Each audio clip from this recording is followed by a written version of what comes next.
आज हम लोग रसायन विज्ञान के खंड भौतिक रसायन के अंतर्गत एक शीर्षक पर चर्चा करेंगे और जिसका नाम है कोलाइडी निकाय। कोलाइडी निकाय, कोलाइड क्या होता है, कोलाइडी निकाय क्या होता है, इसके बारे में आज हम लोग इस पे बिल्कुल बेसिक चर्चा करेंगे, जिससे आपको इसका जो बेसिक चीज़ है वो बिल्कुल क्लियर हो जाए। जैसे हम लोग पदार्थों के बारे में पढ़े हैं, पदार्थ की भौतिक अवस्था के बारे में पढ़े हैं। आपसे पूछा जाता है पदार्थ की भौतिक अवस्थाएं कितनी, तो आप फट से बोलते हैं 3 भौतिक अवस्थाएं हैं, जिसमें आप कहते हैं ठोस, द्रव, गैस। ठीक है, ठोस, द्रव, गैस 3 अवस्थाएं होती हैं, लेकिन कुछ आप ऐसे पदार्थ भी देखते हैं जिनको न तो आप पूर्ण रूप से ठोस कह सकते हैं, न तो उनको आप द्रव कह सकते हैं। तो ऐसी अवस्थाओं के लिए, ऐसी अवस्था के जो पदार्थ है, जैसे आप गोंद ले लीजिए, अब न तो पूर्ण रूप से ठोस है, न तो पूर्ण रूप से वो द्रव है, तब उसको क्या कहा जाए? तो उसको काम चलाने के लिए हम लोग बोल लेते हैं कि अर्ध ठोस है, माने आधा ठोस है, या अर्ध तरल है। लेकिन रसायन विज्ञान की भाषा में उसको हम बोलते हैं कोलाइड। प्लाज्मा भी इसको कहा जाता है, तो कोलाइड। तो कोलाइड कहते किसको हैं, इसके बारे में अगर हम चलें तो जो पदार्थ आप देखते हैं, पदार्थ के जो कण होते हैं, मुख्य रूप से अगर हम विलयन की बात करें, ठीक है, विलयन में जो पदार्थ होता है उसके जो कण होते हैं, उन्हीं कणों की साइज़ के आधार पर इसको वर्गीकृत किया गया है। तो उसमें जो कण होते हैं, अगर देखें विलयन में, तो एक विलेय होता है, दूसरा विलायक होता है। तो वही चीज़ यहाँ पे आएगी, नाम इनका बदल जाएगा, परिक्षिप्त माध्यम हो जाएगा, परिक्षेपण माध्यम हो जाएगा, परिचित प्रावस्था हो जाएगा, लेकिन उसको आप समझेंगे उसी तरह से। तो यहाँ पर सबसे पहले एक वैज्ञानिक हुए जिनका नाम था टॉमस ग्राहम। टॉमस ग्राहम ने क्या किया? टॉमस ग्राहम ने सबसे पहले पदार्थ के जो कण हैं उनको जो है वर्गीकृत किया, और वर्गीकृत करने का उन्होंने आधार क्या बनाया कि पार्चमेंट झिल्ली, पार्चमेंट पेपर की जो झिल्ली होती है, उसी से उन्होंने क्या किया, सबको फिल्टर किया, सबको छाना, और उन पदार्थों को छानने के बाद उन्होंने क्या देखा कि वो जो विसरित होने की जो क्षमता है, पार्चमेंट झिल्ली से जो विसरित हो जाते हैं या जो नहीं होते हैं, तो उनकी जो क्षमता है, विसरित होने की क्षमता के आधार पर ग्राहम टॉमस ने जो है ये जो पदार्थ हैं इनको 2 भागों में वर्गीकृत किया। पहले भाग को उन्होंने कहा क्रिस्टलाभ। पहला क्या बताया? ये पुरानी धारणा है, पुरानी धारणा, इसको किसने दिया? Thomas Graham. इन्होंने इसको दिया 1861 ईस्वी में। ठीक, इन्होंने क्या किया, इसका आधार क्या था? आधार इसमें इन्होंने रखा पार्चमेंट झिल्ली से विसरित होने की क्षमता को इन्होंने आधार बनाया। तो पार्चमेंट झिल्ली से जब इन्होंने छाना तो क्या हुआ, इसमें 2 चीज़ें दिखाई पड़ी। कुछ तो ऐसे हुए जो बहुत तेज़ी से विसरित हो गए, और कुछ ऐसे थे जो या तो विसरित नहीं हुए या तो विसरित हुए तो बहुत समय लग गया। इसी के आधार पर इन्होंने 2 भागों में कोलाइड बांटा। पहले को उन्होंने कहा क्रिस्टलाभ। क्या कहा? क्रिस्टलाभ नाम दिया, और दूसरे का नाम इन्होंने रखा कोलाइड। क्रिस्टलाभ ये पहला था, और दूसरा क्या हो गया? कोलाइड। क्रिस्टलाभ किसको कहा उन्होंने? जो पार्चमेंट झिल्ली से शीघ्रता से विसरित हो गए, बहुत तेज़ी से जो विसरित हो गए, उनको इन्होंने, टॉमस ग्राहम ने क्या नाम दिया? क्रिस्टलाभ नाम दिया। और जो विसरित नहीं हुए उनको इन्होंने कहा कोलाइड। क्या हुआ ये? या तो विसरित नहीं हुए या बहुत धीरे धीरे विसरित हुए। इसको टॉमस ग्राहम ने, इनका नाम क्या रखा? कोलाइड। उदाहरण में देखिए, जो बहुत तेज़ी से, जैसे आप विलयन बनाते हैं, चीनी का विलयन आप बनाइए, नमक का विलयन आप बनाइए, यूरिया का विलयन आप बनाइए, और उसको आप जब फिल्टर करते हैं तो क्या होता है, बहुत जल्दी से उछन करके नीचे चला जाता है। लेकिन वहीं पर अगर एल्ब्यूमिन हो,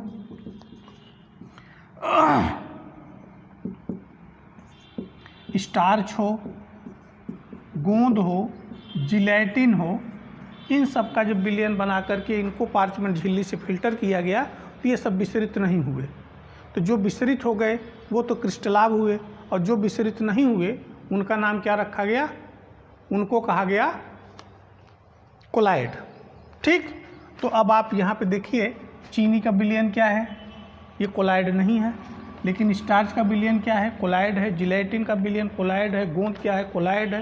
तो ये सारी चीज़ें क्या हैं, जो पार्चमेंट झिल्ली से आसानी से फिल्टर नहीं हो सकते, लेकिन फिल्टर पेपर से फिल्टर हो जाते हैं, छन जाते हैं। ठीक, तो ये पुरानी धारणा के आधार पर जो है इन्होंने, थॉमस ग्राहम ने इन पदार्थ को, जो पदार्थ के कण हैं उनको दो भागों में वर्गीकृत किया।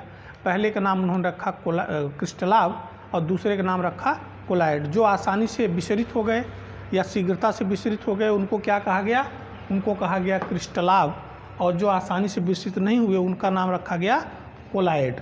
ठीक, लेकिन बाद में देखा गया कि कुछ ऐसे पदार्थ हैं जो भिन्न भिन्न परिस्थितियों में दोनों व्यवहार प्रदर्शित कर रहे हैं। पदार्थ एक ही है, ठीक है, जैसे मान लेते हैं यहाँ पदार्थ ए है, इसको जो हम पानी में घोले तब ये क्रिस्टलाभ की तरह था, जब इसको हम एल्कोहल में घोले तो कोलाइड की तरह हो गया। इस तरह के पदार्थ मिले तो ऐसी संरचना, भाई तब इसके आधार पर क्या हुआ, ये गलत हो गया।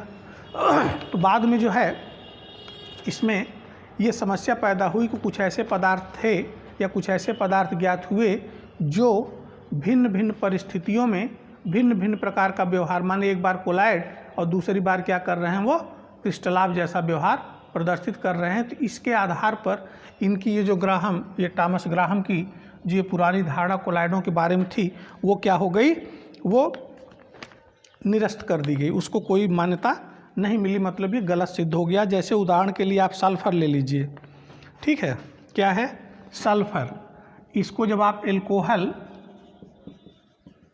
में घोलते हैं तब जो इसका विलयन बन के तैयार होता है ये क्रिस्टलाभ की भांति होता है। किसकी तरह, क्रिस्टलाभ। सल्फर का एल्कोहली विलयन क्या है, क्रिस्टलाभ है। वहीं सल्फर का जो जलीय विलयन है ये कोलाइड है। ठीक, अब देखिए अभी बताया गया आपको कि इसमें कुछ ऐसे पदार्थ ज्ञात हुए कि जो भिन्न भिन्न परिस्थितियों में, माने उनको अगर विलायक उनका बदल दिया जा रहा है तो वो अवस्था भी बदल दे रहे हैं। तो इसके आधार पर ये दो बातें जो बताई गई, क्रिस्टलाभ और कोलाइड पदार्थों के वर्गीकरण की, ये मान्यता क्या हो गई, रिजेक्ट हो गई। तो इसमें आपसे एग्जाम्पल में क्या है, सल्फर का यहाँ पे है। सल्फर को जो एल्कोहल में घोलते हैं तो क्रिस्टलाभ जैसा व्यवहार करता है, और जब पानी में घोलते हैं तो कोलाइड जैसा व्यवहार करता है। मतलब जब उसको हम सल्फर को क्या करेंगे, एल्कोहल में घोलेंगे तो वो पार्चमेंट झिल्ली से निकल जाएगा, और जब उसी को हम पानी में घोल देंगे तो पार्चमेंट झिल्ली से वो आगे नहीं बढ़ पाएगा, उसका मतलब विसरित नहीं हो पाएगा। तो इसके आधार पर ये जो इनकी पुरानी धारणा थी ये ख़त्म कर दी गई। लेकिन आप ये जानते रहिए कि क्रिस्टलाभ और कोलाइड, तो आपसे टिप्पणी में पूछ लेता है क्रिस्टलाभ, तो ये बताइए क्रिस्टलाभ का मतलब कैसे पदार्थ जिनके विलयन पार्चमेंट झिल्ली से शीघ्रता से विसरित हो जाते हैं उनको आप क्या कहते हैं, क्रिस्टलाभ कहते हैं, और जो आसानी से नहीं विसरित होते हैं उनको आप क्या कहते हैं, कोलाइड कहते हैं। अब इसके बाद जो पुरानी धारणा समाप्त हो गई तो इसके बाद जो आई इसका पदार्थों के वितरण की जो है नई धारणा, या जिसको हम कहते हैं आधुनिक, ठीक है, आधुनिक धारणा।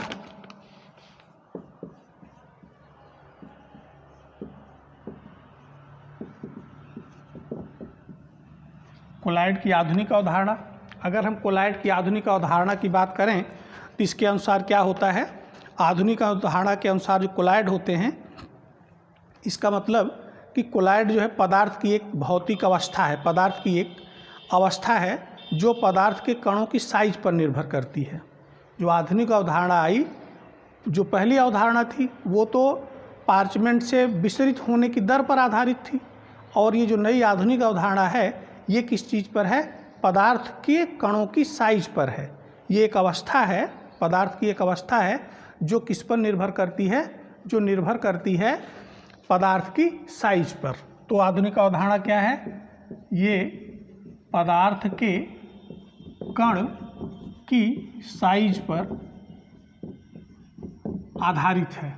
ठीक है, पदार्थ के जो कण हैं उनकी साइज क्या है उसी पर ये निर्भर है।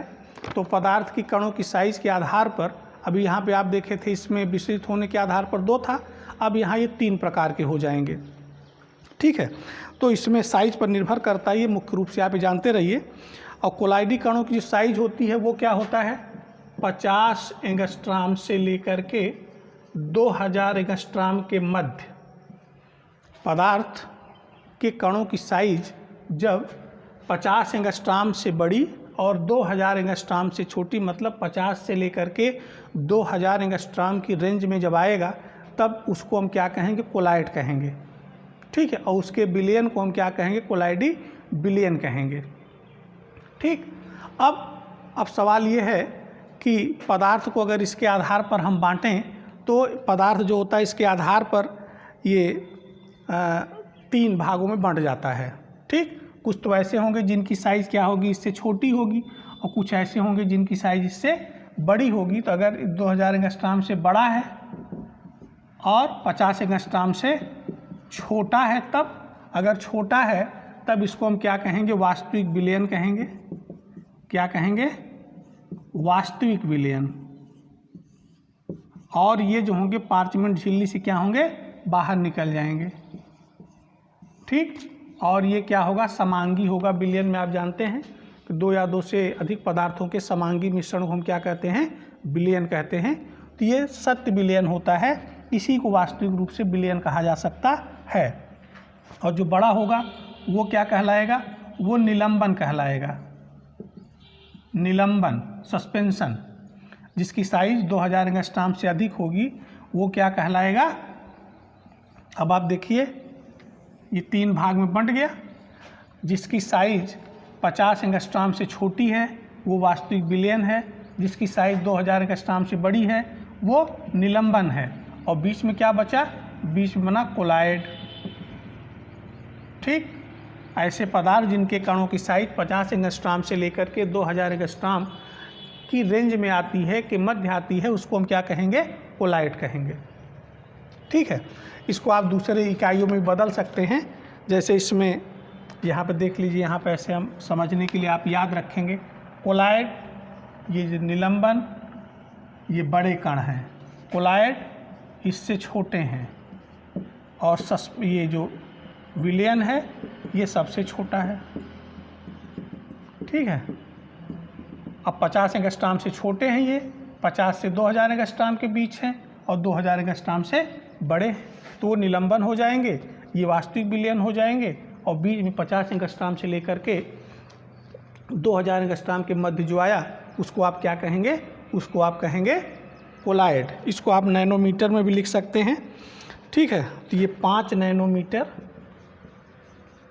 से छोटा अगर है तो वास्तविक विलयन, और 5 नैनोमीटर से लेकर के 200 नैनोमीटर तक है तो कोलाइड, अगर इससे बड़ा है तो निलंबन। अभी ये यहाँ पे एंगस्ट्राम में था, ये नैनोमीटर में है। 5 नैनोमीटर से लेकर के 200 नैनोमीटर की रेंज के जो पदार्थ होते हैं उनको हम क्या कहते हैं, कोलाइड। अगर आप एंगस्ट्राम में नहीं बताना चाहते तो आप नैनोमीटर में बता सकते हैं। ठीक है, इसको आप दूसरी इकाई में भी लिख सकते हैं, सेंटीमीटर में लिख सकते हैं। 5 × 10⁻⁷ सेंटीमीटर, ठीक है,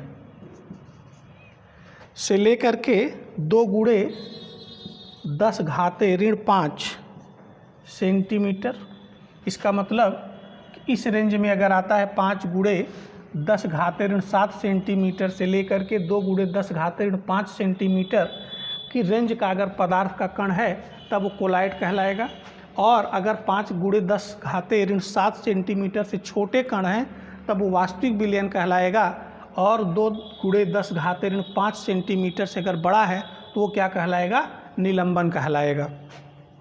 ऐसे भी आप देखते हैं, जैसे आप चीनी का विलयन बनाते हैं तो क्या होता है, उसको आप छानते हैं तो छानता चला जाता है, समांगी बन जाता है। जैसे पानी में आप उसका विलयन बनाते हैं तो आप विलयन बनने के बाद भी देखें तो पानी की तरह बिल्कुल दिखाई पड़ता है। एक अवस्था आप ये देख लिए वास्तविक विलयन है, उसी तरह यूरिया का हो जाता है, उसी तरह नमक का हो जाता है। ठीक, अब आप यहीं दूसरी चीज़ लीजिए, जैसे पानी है उसमें आप बालू डाल दीजिए तो क्या होता है, थोड़ी देर में आप देखते हैं कि बालू क्या होता है, बिल्कुल नीचे बैठ जाता है। ठीक, क्योंकि उसके कण काफ़ी बड़े हैं तो वो क्या हुआ, निलंबन हुआ। लेकिन वहीं पानी में अगर आप मिट्टी घोल दें ना, तो आप देखते हैं मिट्टी नीचे काफ़ी बड़े कण बैठ जाते हैं, फिर भी पानी क्या रहता है, बिल्कुल पानी की तरह नहीं हो पाता है, वो कुछ गंदा गंदा लगता रहता है। इसका मतलब उसमें कोलाइडी कण साइज जो है वो उस प्रकार के कण उसमें विद्यमान हैं, वो न तो उसमें पूर्ण रूप से घुल पा रहे हैं और न तो बैठ पा रहे हैं।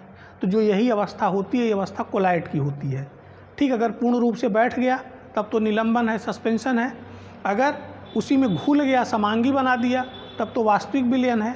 और न तो घुला पूर्ण रूप से और न तो पूर्ण रूप से बैठा, तब क्या हुआ, तब जो गंदा गंदा पानी दिखाई पड़ता है, पानी में मिट्टी के कण तैरते दिखाई पड़ते हैं, वो क्या हो जाता है, कोलाइड हो जाता है। पानी कण दिखाई नहीं पड़ेंगे लेकिन पानी का रंग जो है बिल्कुल क्लियर नहीं रहेगा। अब आप कण को देख, कोलाइडी कण जो होते हैं आँख से नहीं दिखाई पड़ते हैं। ठीक है, और सत्य विलयन तो बिल्कुल नहीं दिखाई पड़ता, सस्पेंशन मान लीजिए, देख सकते हैं आप। तो ये इस प्रकार से आप इस उदाहरण से समझ लीजिए कि पानी में आप चीनी घोले तो विलयन बन गया, वास्तविक विलयन बन गया। पानी में आप बालू डाल दिए तो बालू नीचे बैठ गया, निलंबन है। और पानी में आप मिट्टी डाल दिए तो न तो पूर्ण रूप से घुला और न तो पूर्ण रूप से बैठा, तो वो क्या है, ये कोलाइड है। ठीक है, तो ये पदार्थ की साइज़ के आधार पर जब इनको बांटा गया तो ये 3 प्रकार के आधुनिक धारणा के अनुसार कोलाइड जो होता है पदार्थ की एक क्या है, अवस्था है, जो किस पर निर्भर करती है, पदार्थ के कणों की साइज पर निर्भर करती है। पदार्थ के कणों की साइज अगर 2000 एंगस्ट्रॉम से छोटी और 50 एंगस्ट्रॉम से बड़ी है, मतलब 50 एंगस्ट्रॉम से लेकर के 2000 एंगस्ट्रॉम की रेंज में अगर है, तब वो क्या कहा जाएगा, तब उसको हम क्या कहेंगे, कोलाइड कहेंगे। ठीक है, अब इसके बाद जो बात आती है कोलाइड की विशेषताएं। ठीक है, कोलाइड की विशेषताएं क्या होती हैं, अगर इस पे हम चर्चा करें तो कोलाइडी जो विलयन होता है, जो कोलाइडी पदार्थ होता है, उसमें क्या होता है, कुछ विशेषताएं होती हैं उनकी, जिनके आधार पर हम उनको पहचान लेते हैं। तो आप देखिए कौन कौन सी हैं कोलाइडी निकाय, क्या हैं विशेषताएं, क्या विशेषता है। अगर इस पे हम चर्चा करें तो कोलाइडी निकाय की कुछ विशेषताएं होती हैं या कोलाइडी कण की कुछ विशेषताएं होती हैं, उनको आप एक एक करके देख लीजिए। पहला है कोलाइडी कण जो होते हैं या कोलाइडी निकाय जो होता है विषमांगी होता है। क्या होता है, विषमांगी। अभी विलयन क्या होता है, वो समांगी होता है। 2 या 2 से अधिक पदार्थों का समांगी, समांगी का मतलब होता है उसके प्रत्येक भाग एक समान हो जाएं। ठीक है, जैसे चीनी की विलयन आप बना लिए और चीनी की विलयन कायदे से बन गया, तो आप उसको चाहे ऊपर से लेकर के पीजिए चाहे नीचे से लेकर के पीजिए, समान रूप से वो क्या होगा, मीठा होगा। तो वो क्या हो गया, समांगी हो गया। ठीक, तो समांगी मिश्रण है। तो जब समांगी मिश्रण बनता है तब वो क्या कहलाता है, विलयन। और कोलाइड क्या है, ये समांगी नहीं है, ये विषमांगी है। ठीक, तो ये आप जानते रहे, मतलब इसके प्रत्येक भाग की जो रासायनिक संरचना है या संगठन है वो एक जैसा नहीं होता है। ठीक, तो ये है। दूसरा है कोलाइडी निकाय में 2 प्रवस्थाएं पाई जाती हैं। क्या है, 2 प्रवस्थाएं हैं। पहली प्रवस्था जो होती है उसको हम कहते हैं परिक्षिप्त प्रवस्था, परिक्षिप्त प्रवस्था, और दूसरा जो है परिक्षेपण माध्यम।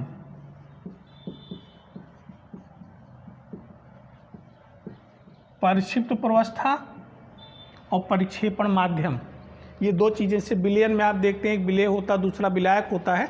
तो आप यहाँ इसको ऐसे समझ सकते हैं कि परिक्षिप्त प्रवस्था माने विलेय, ठीक, और परिक्षेपण माध्यम मतलब विलायक। ठीक, जिसमें घुलेगा और जो घुलेगा, जो घुलेगा वो क्या है, विलेय। अभी विलयन में बात आएगी तो कई आधार पर इसको हम बांटते हैं। जब विलयन पढ़ाएंगे तो उसमें सारी चीज़ें आएंगी कि विलय क्या होता है, विलय क्या होता है। लेकिन यहाँ समझने के लिए आप समझे रहिए कि कोई भी कोलाइडी निकाय होता है तो उसमें दो चीज़ें होती हैं, एक जिसमें घुला होगा और दूसरा जो घुला होगा। तो जो घुला होगा उसको हम कहेंगे परिक्षेपित प्रवस्था, और जिसमें घुला होगा उसको हम कहेंगे परिक्षेपण माध्यम। ठीक है। तीसरी जो इसकी विशेषता है कि ये आँख से या सूक्ष्मदर्शी से दिखाई नहीं देते।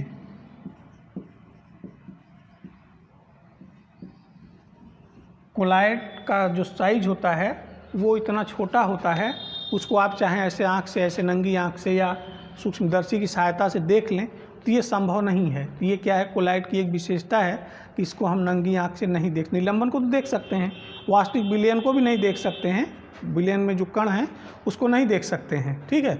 वास्तविक विलयन तो ऐसे आणविक स्तर का विलयन होता है, मतलब उसमें पदार्थ अपने आणविक रूप में आ जाता है। ठीक। अगला जो है, ये फिल्टर पेपर से निकल जाते हैं। क्या होता है, फिल्टर पेपर से निकल जाते हैं। कौन, कोलाइडी कण। कोलाइडी कण निकल जा रहा है तो इसका मतलब विलयन भी निकल जाएगा, लेकिन निलंबन नहीं निकल पाता है। ठीक है। तो ये हुआ। इसके बाद जो होता है पार्चमेंट झिल्ली से नहीं निकल पाते हैं, फिल्टर पेपर से निकल जाते हैं लेकिन पार्चमेंट से नहीं निकल पाते हैं। पार्चमेंट झिल्ली है तो पार्चमेंट झिल्ली से क्या होगा, ये निकल करके बाहर नहीं जा पाते हैं। कोलाइडी कण अगला जो महत्वपूर्ण है वो क्या है, वो है कोलाइडी कण आवेशित होते हैं। क्या होते हैं, आवेशित, मतलब इस पे धन या ऋण चार्ज रहता है। कोलाइडी अभी आगे आएगा।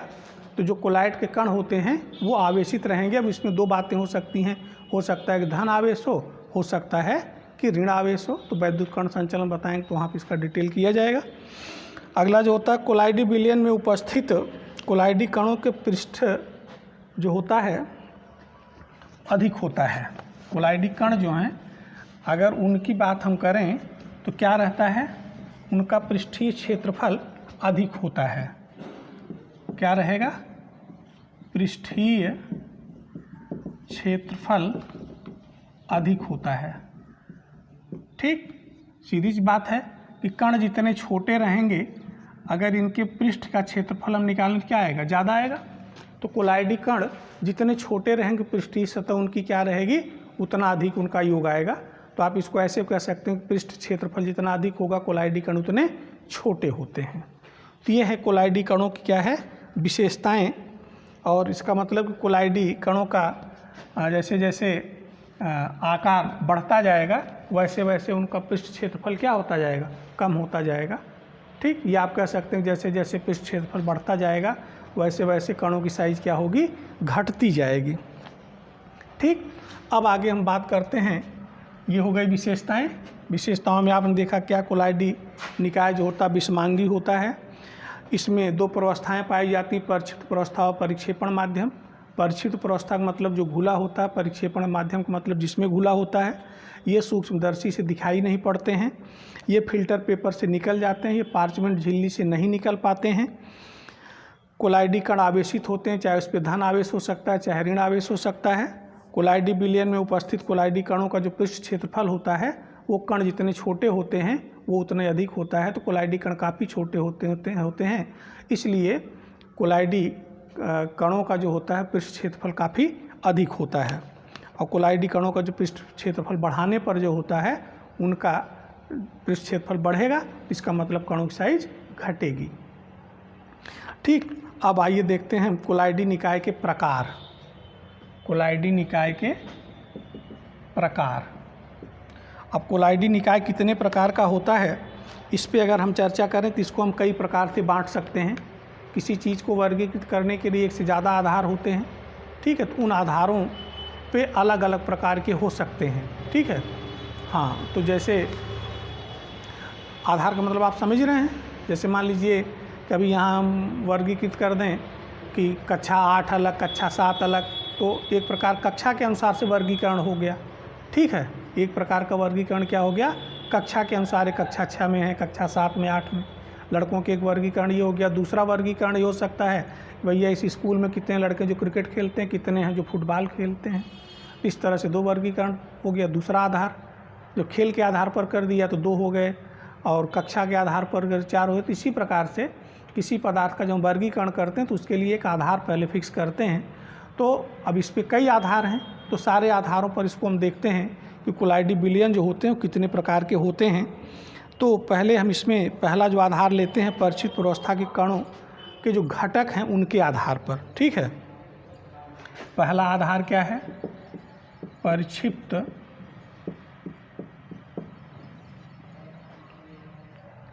प्रावस्था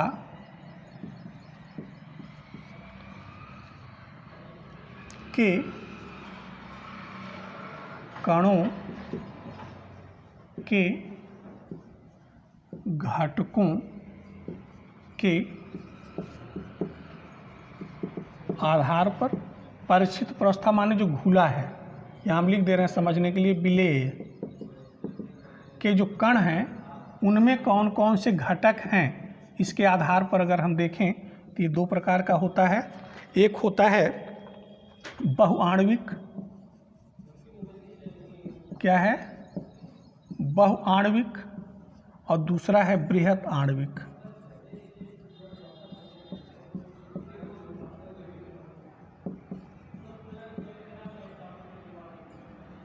बहुआण्विक माने बहुत से अणु। ठीक है, अब देखिए यहाँ पे हमको क्या है, 50 एंगस्ट्राम से लेकर के 2000 एंगस्ट्राम का कण बनाना है। ठीक है, तो इसमें 2 बात हो सकती है, जैसे मान लीजिए ये कण आप देख रहे हैं, ये सारे कण आप देख रहे हैं, इनकी साइज़ क्या है, 5 एंगस्ट्राम, 4 एंगस्ट्राम, 3 एंगस्ट्राम। तो इसमें तो 50 एंगस्ट्राम कोई नहीं पहुंचा ना। तो ये कई कण अगर एक में मिल जाएं, ठीक, ये देखिए 5-5 एंगस्ट्राम मान लीजिए इनकी साइज़ थी, और 20 कण मिल गए, तो क्या हो गया, ये हो गया बहु, माने बहुत सारे अणु मिल करके, छोटे छोटे अणु मिल करके इसकी साइज़ को 50 एंगस्ट्राम से ज़्यादा कर दिए। ये एक बन गया। अभी देखिए सब यहाँ पे इस तरह से अलग अलग हैं, 5 एंगस्ट्राम, 7 एंगस्ट्राम, 10 एंगस्ट्राम का तो कोई कोलाइड हुआ, कोई कोलाइड नहीं हो सकता, क्योंकि इसके लिए अनिवार्य 50 एंगस्ट्राम से बड़ा हो। तो अगर इसे कई आपस में मिल गए तो ये मिल करके एक संरचना बना दिए, इसका मतलब बहुत सारे अणु इसमें आ गए, तो क्या हो गया, बहुआण्विक कोलाइड कहलाएगा ये। ठीक है, इसमें है तो एक अणु दिखाई, एक कण दिखाई पड़ रहा है, लेकिन इसमें अणु क्या है, एक से ज़्यादा हैं, जिनकी साइज़ क्या है, अगर एक एक की देखें तो 50 एंगस्ट्राम से कम है, लेकिन कई मिल करके उस साइज़ को क्या कर दिए, 50 एंगस्ट्राम से ज़्यादा कर दिए, तो कोलाइड हो गया। ठीक, तो इसको हम क्या कहेंगे, बहुआण्विक कोलाइड। दूसरा है बृहत आणविक, एक ही अणु है या एक ही कण है जिसकी साइज़ मान लेते हैं 200 एंगस्ट्राम है, तो बताइए 50 और 2000 के बीच में आ गया कि नहीं। तो बृहत माने बड़ा है, अगर एक ही कण है उसकी साइज कोलाइडी रेंज में आती है तब इसको हम क्या कहेंगे, बृहद आणविक। और अगर उसकी साइज वो कोलाइडी साइज की तो है लेकिन बहुत सारे कणों, छोटे छोटे अणुओं से मिल करके बना है, तब उसको हम क्या कहेंगे, बहुआण्विक कोलाइड कहेंगे। तो ये इसमें आप देखिए पहला वर्गीकरण जो है परिक्षिप्त प्रावस्था माने जो घुला है उसके कणों के घटक किस प्रकार के से बने हैं, एक ही है, वो कई मिल करके बना है, इसके आधार पर जो इसका वर्गीकरण किया गया है वो बहुआण्विक और बृहद आणविक है। ठीक, दूसरा जो वर्गीकरण इसका किया गया है, जो दूसरा आधार है वो इनकी विलेयता पर आधारित है। ठीक है, किसी द्रव में क्या करते हैं, ये आसानी से घुल जाते हैं कि नहीं, द्रव जो परिक्षेपण माध्यम होता है के प्रति उनकी जो परिचित प्रावस्था का व्यवहार जो होता है। दूसरा जो वर्गीकरण है वो क्या है, द्रव परिक्षेपण माध्यम के प्रति परिक्षिप्त प्रावस्था के व्यवहार के आधार पर ये दो प्रकार के होते हैं। परिक्षेपण माध्यम और परिक्षिप्त प्रावस्था, उनके आपस में एक दूसरे से क्या व्यवहार, मतलब जल्दी से उसमें घुल जाता है कि जल्दी से घुलता नहीं है, इस पर आधारित है ये। तो एक हम कहते हैं द्रव विरोधी, इसके आधार पर दो प्रकार का हो जाएगा, द्रव विरोधी कोलाइड, और दूसरा क्या है, द्रव स्नेही कोलाइड। द्रव विरोधी कोलाइड कब होगा? इसमें जो पदार्थ द्रव के साथ हिलाने पर आसानी से उसके साथ मिलते नहीं हैं, ठीक, या कोलाइडी अवस्था में नहीं आते हैं, उनको हम क्या कहते हैं? द्रव विरोधी। ऐसे पदार्थ जो द्रव में हिलाने पर आसानी से कोलाइडी अवस्था में नहीं आते हैं, उनको हम क्या कहेंगे? द्रव विरोधी। ठीक है, आसानी से क्या करें, कोलाइडी अवस्था माने 50 एंगस्ट्रॉम से 2000 एंगस्ट्रॉम की रेंज में जल्दी से नहीं आएंगे, उनको पानी या द्रव किसी द्रव में मिला करके जो उनको हिलाया जाता है तो जल्दी से कोलाइड नहीं बनाते। मतलब छोटे हैं तो छोटे रह जाएंगे, बड़े हैं तो बड़े रह जाएंगे, जल्दी से उस रेंज में नहीं आएंगे, तब उसको हम क्या कहते हैं? द्रव विरोधी कोलाइड कहते हैं। और तथा इनका जो विलयन बन करके तैयार होता है उससे हम क्या कहते हैं? द्रव विरोधी कोलाइड। ठीक, जो पदार्थ होंगे वो तो द्रव विरोधी मतलब कहलाएंगे कोलाइड, और जो विलयन हो जाएगा वो क्या कहलाएगा? द्रव विरोधी कोलाइडी विलयन कहा जाता है उसको, या द्रव विरोधी कहते हैं उसको कोलाइड। ठीक, और दूसरा द्रव स्नेही, इसका उल्टा होता है, वो आसानी से क्या होते हैं? बहुत आसानी से मिल करके क्या करेंगे? वो कोलाइडी अवस्था में आ जाते हैं। वे पदार्थ जिनके कण आसानी से द्रव में मिलाने पर आसानी से कोलाइडी अवस्था में आ जाते हैं, उनको हम क्या कहते हैं? द्रव स्नेही कोलाइड कहते हैं। ठीक, और द्रव स्नेही विलयन उनको कहेंगे, द्रव स्नेही कोलाइड जो विलयन बन के तैयार होगा उसको कहा जाएगा। तो आपने इसको देख लिया कि परिक्षेपण माध्यम और परिक्षिप्त प्रावस्था के आपसी व्यवहार क्या हैं, उसके आधार पर अगर इसको हम बांटें तो दो भागों में बांट सकते हैं। एक हम कहते हैं द्रव विरोधी, जब पदार्थ के कण द्रव में मिलाने पर आसानी से कोलाइडी अवस्था में नहीं आते हैं। ठीक है, बड़ा है, 2000 एंगस्ट्रॉम से बड़ा है तो जल्दी से टूट करके 2000 एंगस्ट्रॉम की रेंज में नहीं आया।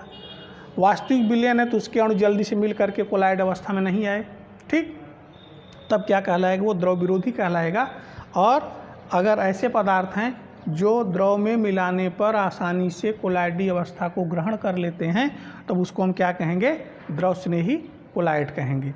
अब इसके बाद तीसरा जो वर्गीकरण की अवस्था इसका है, इसमें इनकी भौतिक अवस्थाओं के आधार पर भी इनको बांटा जाता है। ठीक है, कोलाइडी पदार्थ को हम इनकी भौतिक अवस्था के आधार पर बांट सकते हैं।